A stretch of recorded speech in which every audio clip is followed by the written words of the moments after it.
मध्य प्रदेश के नेता प्रतिपक्ष उमंग सिंघार ने मध्य प्रदेश में वोट चोरी पर किया बड़ा खुलासा। प्रदेश के अंदर भी 27 से ज्यादा सीटें पर हुई वोट चोरी। नेता प्रतिपक्ष ने प्रेस वार्ता में तथ्यों के साथ किया खुलासा। कुछ महीने पहले जोड़े गए लाखों मतदाता। भोपाल में नेता प्रतिपक्ष उमंग सिंघार ने वोट चोरी से जुड़ी बढ़ती चिंताओं पर भोपाल में प्रेस कॉन्फ्रेंस कर पारदर्शिता बहाल करने की मांग रखी। प्रेस वार्ता में डेटाबेस आधारित ग्राफिक्स, सरकारी आदेश, नियमों के स्कैन और 27 विधानसभा क्षेत्रों की एक तालिका पेश की गई, जहां आईएनसी के उम्मीदवार बहुत ही मामूली अंतर से हार गए, पर मतदाता वृद्धि उस अंतर से कहीं अधिक थी, जिससे यह अनुमान लगाया जा सकता है कि बीजेपी को अनैतिक लाभ देने के लिए ऐसा किया गया। मध्य प्रदेश सूची में हेराफेरी किस समय हुई? 5/1 को प्रस्तावित अंतिम सूची प्रकाशित हुई। कुल मतदाता थे 5,39,87,876। द्वितीय हुई, इसके अंदर 7 महीने के अंदर 4,64,000 मतदाता रहे और अंतिम सूची प्रकाशित हुई जिसके अंदर 16 लाख यानी 2 महीने के अंदर इतने वोटर बढ़ गए। क्या इसकी जानकारी आपने राजनीतिक दलों को दी? क्या इसकी जानकारी आपने विधानसभा लड़ने वाले प्रत्याशियों को दी? ये मैं आपको इस बारे में बताना चाहता हूं। सेकंड, नेक्स्ट, ये इस प्रकार से मतदाता किस प्रकार से बढ़े आपने देखा कि 2 अगस्त 2023 में चुनाव थे आपके नवंबर के अंदर और अचानक 2 महीने के अंदर इतनी बढ़ोतरी क्यों? मतलब हर दिन लगभग 26,000 वोट बढ़े। नेक्स्ट, ये सब क्यों हुआ, कैसे हुआ? इलेक्शन कमीशन का मैंने आपको एक पत्र जारी किया है, इसमें स्पष्ट है कि इलेक्शन कमीशन ने, आप पढ़ेंगे तो इसमें स्पष्ट है कि किस प्रकार से हेराफेरी की। ये 9 जून 2023 का है। इसमें स्पष्ट है कि this supplement shall not be put on the website और शेयर्ड विद एनीबडी।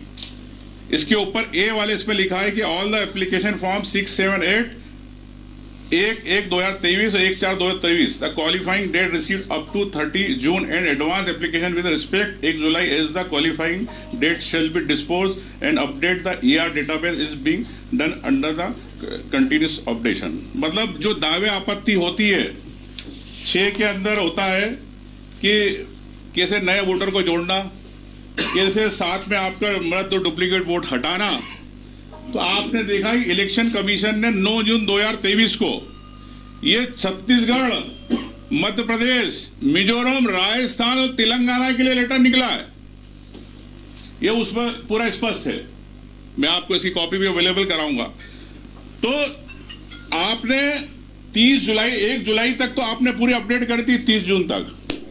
लेकिन 30 जून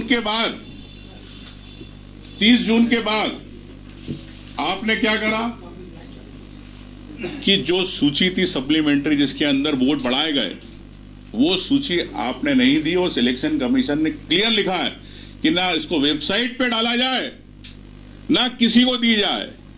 तो इसका मतलब कि चुनाव आयोग खुद चोरी करवा रहा है। चुनाव आयोग खुद प्रदेश के अंदर प्रदेशों में सरकारें बनवा रहा है। मध्य प्रदेश के अंदर भी इस प्रकार से चोरी हुई। तो ये इसी प्रकार 5 राज्यों को लेकर किस प्रकार से रहा, ये मैंने आपको बताया। इसकी मैं कॉपी आपको क्लियर है कि 9 जून का स्पष्ट आदेश था 5 राज्यों के लिए। नेक्स्ट, एक चुनाव आयोग ने के बेस पे मुख्य निर्वाचन अधिकारी मध्य प्रदेश ने एक ऑर्डर निकाला। ये निकाला 2/12/2022 को कि 8.5 लाख नकली वोटर को हटाने का किया जाएगा। लेकिन सिर्फ RTA में हमने जानकारी मांगी तो चुनाव आयोग ने कहा कि हम डिजिटल डेटा नहीं रखते, हम जानकारी नहीं रखते, जिसमें कि स्पष्ट है कि चुनाव आयोग का नियम 32 में स्पष्ट है कि आपको 3 साल डेटा रखना है। ये चुनाव आयोग की दूसरी गलती, और ये प्रमाण है, कागज पे लिख के दिया उन लोगों ने कि हम डेटा नहीं रखते। नेक्स्ट,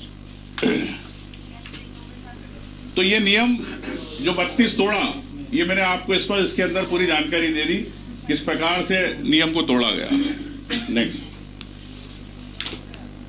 अब ऐसी कई सीटें मध्य प्रदेश के अंदर, उदाहरण के लिए मैंने 25-26 सीटें निकाली आपकी जानकारी के लिए कि सेवड़ा सीट 2,64,000 वोट थे 2 तारीख को, मतदाता 2,71,000, मतलब 7,000 2 महीने में बढ़े, बगैर राजनीतिक पार्टी, बगैर वोटर के जानकारी के, बगैर राजनीतिक पार्टियों को जानकारी के, ना विधानसभा के जो उम्मीदवार ना उनको दी गई, लेकिन 2 महीने के अंदर वहां पर नतीजों का अंतर रहा 2,500 वोट का।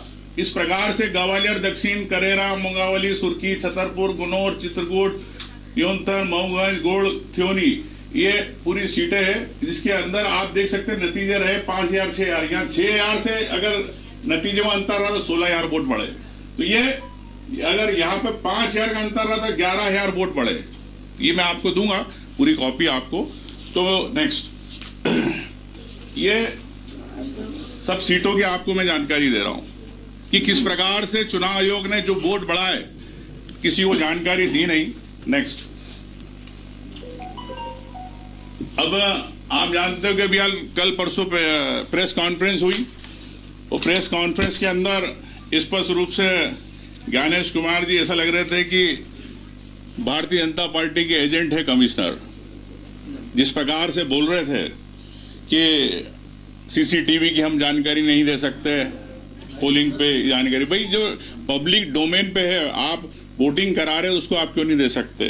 तो ये कई चीजें हैं। तो मैं समझता हूं कि चुनाव आयोग संवैधानिक जो उसकी ड्यूटी है उससे भाग रहा है। नेक्स्ट, अब मैं कहना चाहता हूं कि अब एक तरफ चुनाव आयोग कहता है कि हम वोटर की जानकारी उसके वेबसाइट पे देते हैं, वोटर अपनी ईपिक नंबर से देख सकता है, लेकिन वोटर पूरी लिस्ट नहीं देख सकता। अगर राजनीतिक पार्टी देखना चाहे या कोई आम व्यक्ति पूरी वोटर लिस्ट अपने बूथ की देखना चाहे तो वो चुनाव आयोग नहीं देता। चुनाव आयोग ने सुप्रीम कोर्ट में कहा कि डेटा ज्यादा होता है, फोटो ज्यादा रहते, इसलिए हम नहीं दे पाते। लेकिन आप राजनीतिक पार्टी को दे सकते हो जो चुनाव लड़ रहा, जो उम्मीदवार है उसको। तो मेरा ये कहना है कि बीजेपी की ऐसी कई वेबसाइट्स है, वो सरकार की वेबसाइट है, प्रधानमंत्री आवास योजना, जन जीवन मिशन, उज्ज्वला योजना,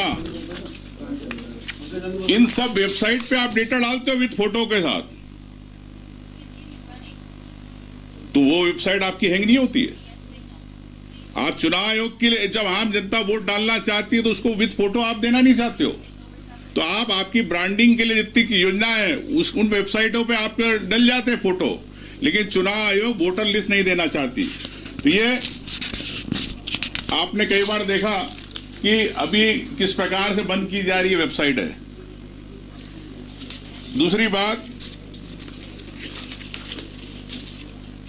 हमारी स्पष्ट रूप से इसमें मांग है कि सरकार वोटर लिस्ट को फ्रीज करे,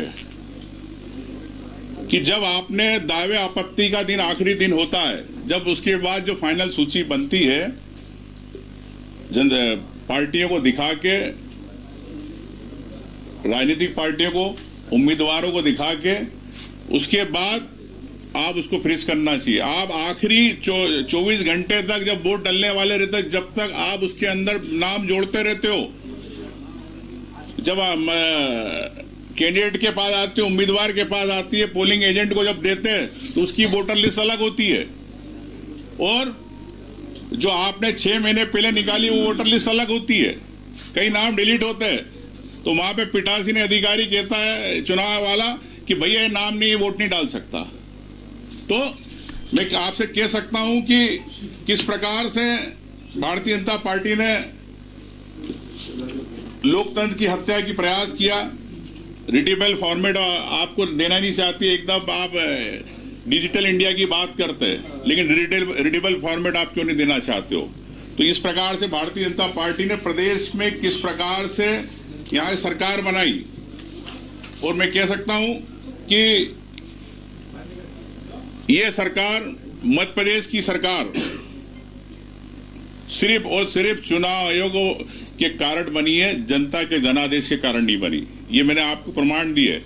क्या अब चुनाव आयोग बड़ी बड़ी प्रेस कॉन्फ्रेंस कर रहा है, लेकिन जो आपके लेटर निकाले, क्या कमिश्नर, इलेक्शन कमिश्नर, क्या ये लोग, इनकी जवाबदारी नहीं है? क्या इनको इस्तीफे नहीं देना चाहिए? मैं चाहता हूं कि राहुल गांधी जी ने जो बात उठाई है वो न्याय की बात है, आम जनता की बात है, आम वोटर की बात है, इस देश के लोकतंत्र को बचाने की बात है। तो राहुल गांधी जी अपनी बात पे अडिग है, लेकिन चुनाव आयोग जिस प्रकार से हेराफेरी करता है और हलफनामे की बात करता है, माफी मांगने की बात कराते हैं राहुल गांधी को, मैं कहता हूं चुनाव आयोग को माफी नहीं मांगे। अब चुनाव आयोग तो तीनों कमिश्नर इस्तीफा दे, आपने ये लेटर निकाले। इसके अलावा मैं आपको एक और लेटर बताना चाहता हूं कि